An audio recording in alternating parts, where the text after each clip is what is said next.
하나님의 말씀을 들리게 하라. 창세기 25장 강해. 하나님의 축복 안에 산다는 것은 무엇인가? 창세기 25장은 아브라함의 죽음과 이삭을 통한 하나님의 백성과 축복이 어떻게 이어지는지 이것을 보여주고 있는 장입니다. 여기서 우리가 부여잡아야 하는 핵심 주제는 하나님의 축복입니다. 축복이라고 하면 우리는 흔히 잘 먹고 잘 사는 것이 축복이라고 이렇게 변질되어 있어서 항상 제가 축복이라고 말하는 것에 좀 조심스럽습니다. 오해하는 분들이 있으니까 걱정이 되는데, 제 강해의 구독자분들이나 제 창세기 강해를 꾸준히 듣는 분이시라면 아마 이런 오해는 없을 것입니다.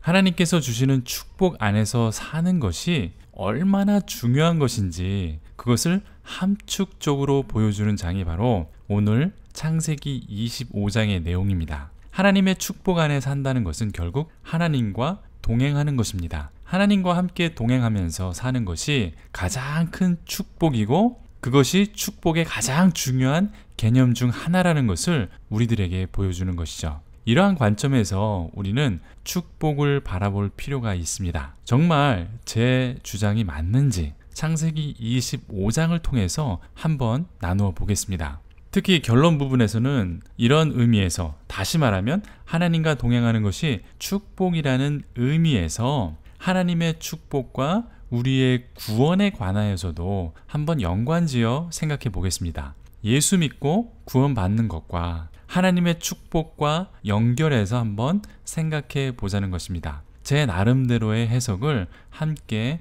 나누어 보겠습니다. 끝까지 한번 들어봐 주시고 여러분의 생각과 의견도 댓글로 남겨주십시오. 이제 본문으로 들어와서 창세기 25장의 전반부를 보겠습니다. 1절부터 4절까지를 보면 아브라함의 후처와 그 자손들에 관한 서술이 나타납니다. 1절에는 아브라함이 후처를 맞이하였으니 그의 이름은 구두라라, 이렇게 되어 있습니다. 여기에는 약간의 논란이 있습니다. 한글 성경에는 후처라고 번역이 되어 있습니다. 다시 혼인하여 맞은 아내라는 뜻이죠. 영어 성경에도 대부분 another wife, 또 다른 아내, 이렇게 번역이 되어 있습니다. 그런데 역대상 1장 32절에는 첩이라는 단어를 썼습니다. 그러니까 역대상에서는 아브라함이 첩을 얻었다, 이렇게 해석을 하고 있습니다. 첩은 아내의 자격이 없는 여자를 말하는 것이죠. 그래서 여기서 파생된 논란은 사라가 살아있을 때 맞이한 여자이고, 그래서 첩이라고 불렀고, 이 첩의 자식들은 사라가 살아있을 때 태어났다, 이렇게 주장하는 학자도 있습니다. 그렇지만 창세기 25장에서는 분명히 첩이라는 단어가 아니라 아내라는 단어를 썼습니다. 또 다른 아내를 맞이했다라고 한 것이죠. 때문에 사라가 죽은 후에 첩이 아닌 또 다른 아내를 맞이했다라고 저는 보고 있습니다. 이러한 논란보다 우리가 여기서 알아야 하는 것은 아브라함은 죽을 때까지 자손의 축복을 계속해서 받고 있다라는 것을 성경에서 보여주는 것입니다. 아브라함에게 약속한 하나님의 축복은 계속되었다라는 것을 보여주는 것이죠. 아브라함을 통해서 약속의 자손, 하나님의 백성도 형성이 되었지만 이스마엘과 또 다른 후손들도 큰 민족과 많은 민족들의 조상이 되었다라는 것을 보여주는 것이죠. 이처럼 하나님의 약속과 축복은 신실하게 지켜지고 이어진다라는 것을 우리들에게 보여주는 것입니다. 이제 5절에서는 아브라함이 이삭에게 자기의 모든 소유를 주었고 라고 되어 있습니다. 하나님의 언약 백성의 전통과 권리는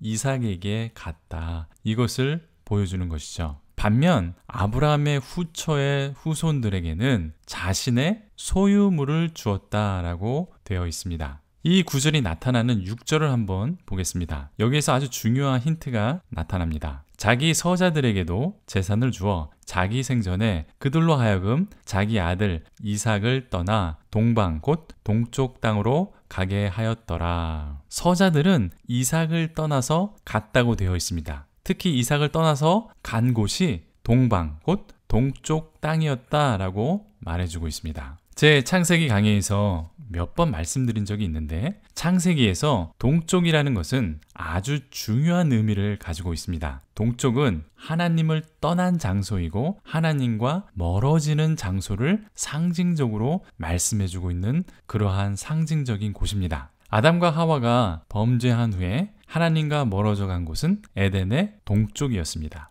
그리고 가인이 동생 아벨을 죽이고 떠난 곳도 동쪽입니다. 인류가 바벨성을 쌓은 곳도 동쪽으로 가다가 바벨성을 건축하였습니다. 아브람을 떠난 롯도 소돔과 고모라 동쪽 땅을 보고 그곳으로 갔습니다. 아브람은 이 동쪽의 땅에서 불러내셔서 하나님의 땅, 약속의 땅으로 가게 하셨습니다. 때문에 성막이나 성전의 문이 동쪽으로 향하여 만들어지게 되는 것입니다. 햇빛 잘 들어오게 만든 것이 아니라 죄를 짓고 하나님을 떠난 백성들이 하나님께 돌아오라고 동쪽으로 문을 만들어 놓은 것입니다. 이렇게 상징적으로 동쪽으로 향한 문입니다. 그러니까 동쪽은 하나님을 떠났다는 것을 상징적으로 보여주는 곳이고 동쪽으로 갔다라는 것은 하나님과 멀어지고 죄악된 세상으로 갔다. 이것을 함축적으로 말해주는 것이죠. 그런데 아브라함의 서자들은 이삭을 떠나고 마치 롯이 아브라함을 떠나갔던 것처럼 동쪽으로 갔다는 것입니다. 롯의 결과는 이미 여러분들도 알고 계실 것입니다. 그리고 그들이 선택하여 떠난 곳은 동쪽이라고 말하고 있는데 단순히 이삭과 결별한 것이 아니라 하나님의 언약을 떠났고 하나님과 단절된 범죄하는 죄인이 되었다라는 것을 지금까지의 이야기를 통해서 단 한 단어, 동쪽이라는 단어를 통해서 이렇게 표현한 것이죠. 동쪽으로 갔다. 이렇게 말하면 더 이상 긴 설명이 필요 없는 것입니다. 이제 창세기 25장의 이야기는 아브라함이 175세에 기운이 다하여 조상들에게 돌아갔다라고 말합니다. 아브라함의 죽음은 놀라울 정도로 아주 간단하게 서술하고 있습니다. 앞선 조상들의 족보와 비슷하게 기술이 된 것이죠. 아주 간단하게 기록이 된 것입니다. 또 다른 의미도 우리가 찾을 수 있는데 175세라는 것은 많은 나이입니다. 장수하다가 기운이 다하여서 죽었다라는 것을 보여주는 것이죠. 이 또한 하나님의 언약의 성취를 말해주고 있습니다. 창세기 15장 15절에는 너는 장수하다가 평안히 조상에게로 돌아가 장사될 것이요 라고 말씀하신 하나님의 언약이 그대로 이렇게 이루어졌다라는 것을 아주 간단하게 보여줍니다. 그러니까 하나님의 언약은 이렇게 신실하게 확실하게 지켜지고 있다라는 것을 우리들에게 말씀해주고 있습니다.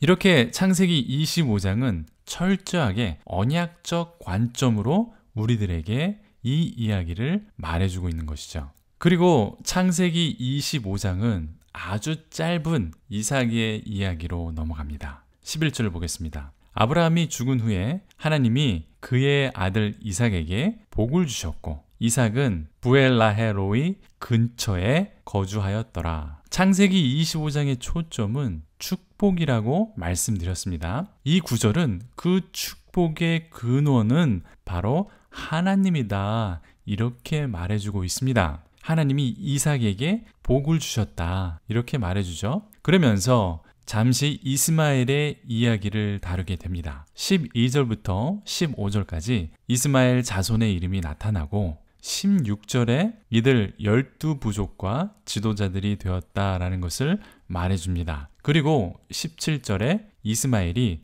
137세에 죽었다 이렇게 되어 있습니다. 이삭에게는 11절에 복을 주셨다라고 되어 있지만 이스마엘의 이야기에서는 하나님께서 이스마엘에게 복을 주셨다라는 말이 없습니다. 상당히 대조적이죠. 다시 말씀드리지만 하나님의 축복은 잘 먹고 잘 살고 번성하는 것이 아닙니다. 좋은 대학 가고 좋은 직장 가고 내 사업이 잘 되고 건강하게 오래 사는 것이 축복이 아닙니다. 이스마엘도 건강하게 137세까지 살았습니다. 자식도 12명이나 있었고 그 자식들이 다 잘 돼서 부족이 되었고 땅을 차지하고 번창하면서 잘 먹고 잘 살았습니다. 그렇지만 성경은 이것을 복을 받았다라고 말하지 않습니다. 왜냐하면 이것은 진정한 축복이 아니기 때문입니다. 축복은 하나님과 함께하는 것이 축복입니다. 오늘날 오염된 복음과 오염된 축복의 개념은 잘 먹고 잘 살고 건강하고 사업이나 직장이 잘 되고 남들 앞에서 내가 이렇게 하나님께 복을 받아서 성공했다, 이렇게 누리는 것을 축복이라고 정의하지만 성경은 하나님과 함께하는 것이 그것이 축복이다, 이렇게 말씀하고 있는 것이죠. 하나님의 뜻대로 하나님의 언약대로 사는 것이 축복이라고 말씀하고 있습니다. 무화과 나무 잎이 마르고 외양간 송아지가 없어도 여호와 하나님과 함께 한다면 그것이 축복이라는 것입니다. 계속해서 창세기 25장을 보겠습니다. 이제 19절부터는 아브라함의 아들 이삭의 족보가 나타납니다. 이 이삭의 족보에서 우리가 주목해야 하는 것은 다른 족장들과 아주 유사한 공통적인 상황이 있었다는 것입니다. 20절에서는 이삭은 에서와 같이 40세에 리브가를 아내로 맞이합니다. 또 리브가는 사라와 같이 임신을 하지 못합니다. 때문에 이삭은 아버지 아브라함처럼 21절에 보면 아내를 위하여 기도했다라고 되어 있습니다. 이 말씀은 단순히 이삭도 아브라함과 비슷한 삶을 살았구나, 이런 이야기 또는 운명을 이야기하는 것이 아닙니다. 하나님의 축복과 하나님과 동행하는 삶은 인간의 노력이 아니라 철저한 하나님의 주권과 은혜에 속해 있다는 것을 보여주는 것입니다. 인간이 아무리 노력해도 할 수 없는 영역을 통하여 하나님의 축복은 단순히 인간의 노력으로 성취되는 것이 아니다라는 것을 보여주려고 하는 의도입니다. 하나님의 언약 안에서 살아갈 때 우리의 인생에 위기가 찾아올 수도 있고 불가능한 일이 나타날 수도 있습니다. 그때 하나님의 언약이 실패처럼 보일 수 있다는 것이죠. 그렇지만 하나님의 신실하심과 은혜로 언약은 반드시 이루어지고 불가능은 가능으로 나타나고 축복의 삶을 살아갈 수 있다는 것을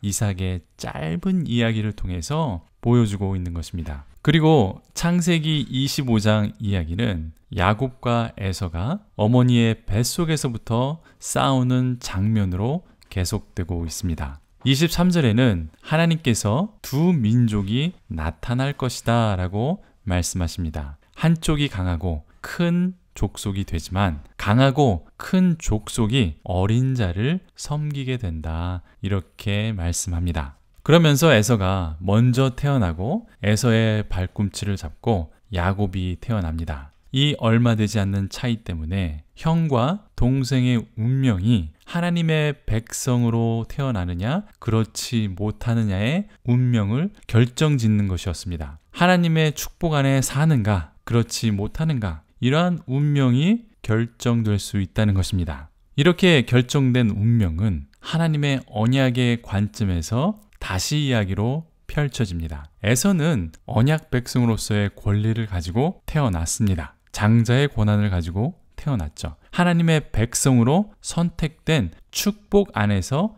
태어난 것입니다. 그런데 이 운명이 바뀌게 됩니다. 그 이야기가 바로 이 팥죽에 관련된 이야기입니다. 에서는 아버지의 사랑을 받았다, 이렇게 28절에 나타납니다. 에서는 장자이고 아버지의 사랑을 받았기 때문에 가만히 있기만 해도 언약 백성의 계승자가 되고 하나님의 축복의 혈통이 되는 것입니다. 그런데 32절에 보면 이 엄청난 축복과 권리를 에서는 어떻게 생각하는지 보여줍니다. 에서가 이르되 내가 죽게 되었으니 이 장자의 명분이 내게 무엇이 유익하리요? 장자의 권리, 언약 백성이 되는 축복을 팥죽 한 그릇과 바꾸는 아주 하찮은 것으로 보았다는 것입니다. 34절에도 강조가 됩니다. 야곱이 떡과 팥죽을 에서에게 주매 에서가 먹으며 마시고 일어나 갔으니 에서가 장자의 명분을 가볍게 여김이었더라. 그런데 하나님의 축복은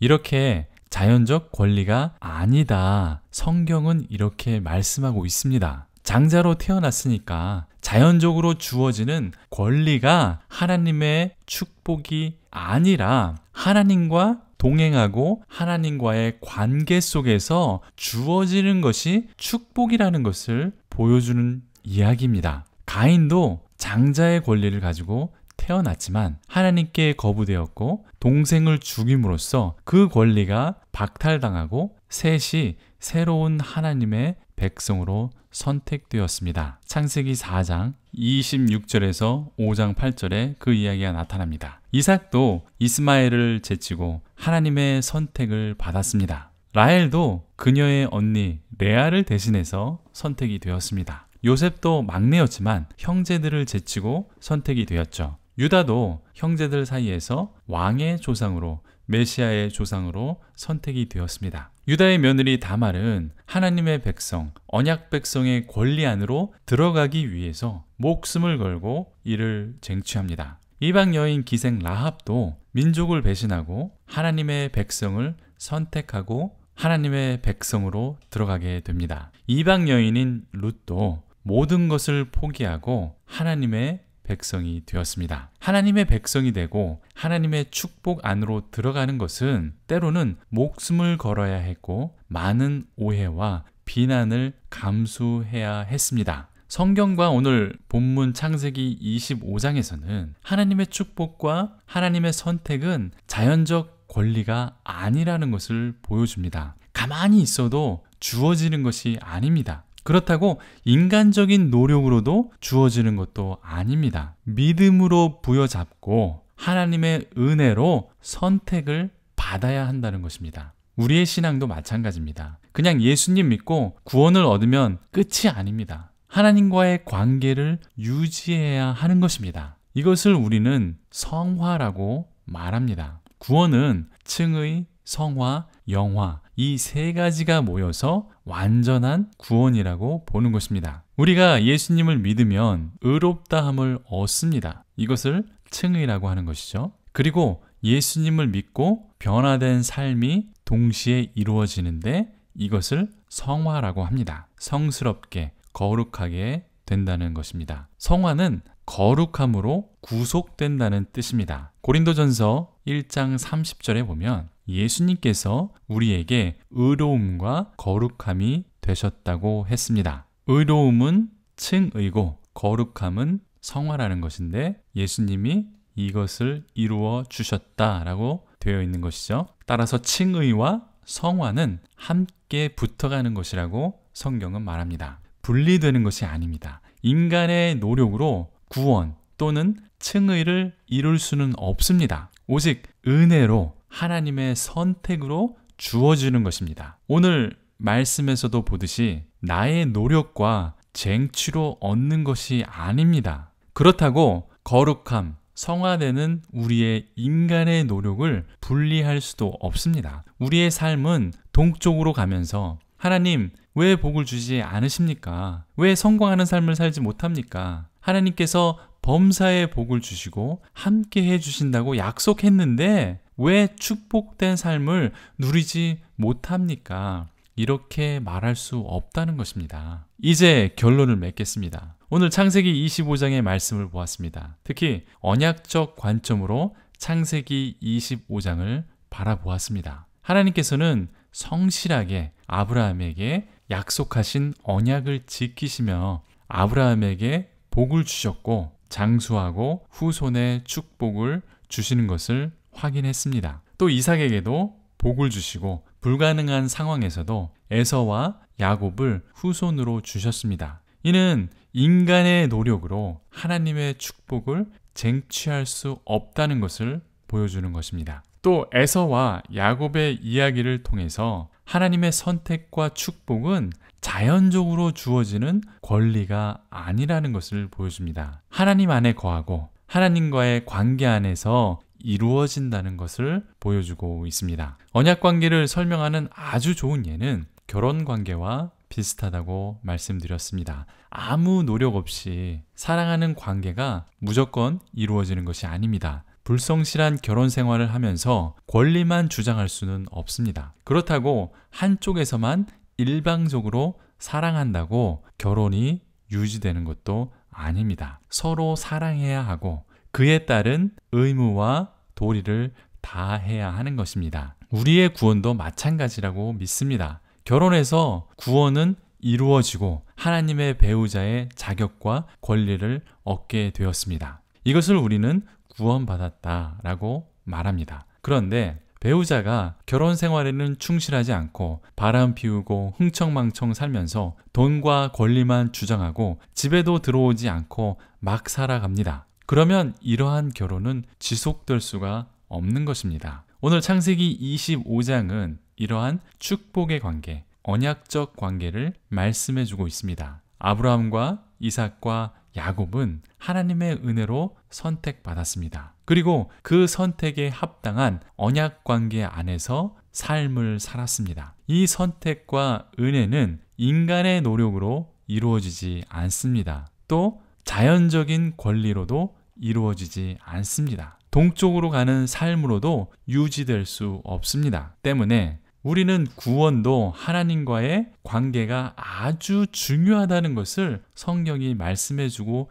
있다는 것을 인식해야 합니다. 우리의 구원과 우리의 삶은 분리되지 않는다. 칭의와 성화는 분리되거나 순차적으로 이루어지는 것이 아니다. 사도 바울은 의로움과 거룩함이라고 이를 표현했습니다. 저와 여러분은 하나님의 언약 백성으로 선택함을 받았습니다. 예수님을 믿고 의롭다고 선택된 하나님의 배우자가 되었습니다. 이제 하나님과 동행하는 삶, 인격적인 관계, 사랑하는 관계 안에서 살아야 할 의무가 주어졌다는 것입니다. 이 구원을 에서처럼 가볍게 여길 수는 없습니다. 아브라함의 다른 후손들처럼 하나님을 떠나 동쪽으로 갈 수 없는 것입니다. 하나님의 선택과 언약 안에서 하나님과 동행하시는 저와 여러분이 되시기를 간절히 축원드립니다. 아멘. 도움이 되셨습니까? 질문이나 다른 의견이 있으시면 댓글을 달아주십시오. 또 구독과 좋아요는 제게 큰 격려가 됩니다. 제 강해가 날로 성장하면서 더 큰 책임을 가지고 열심히 하고 있습니다. 계속해서 도와주시고 격려해 주시는 분들에게 다시 한번 감사의 말씀을 드립니다. 주변 분들에게 추천해 주시고 공유해 주시길 또 한번 부탁드립니다. 오늘도 끝까지 들어주셔서 감사합니다.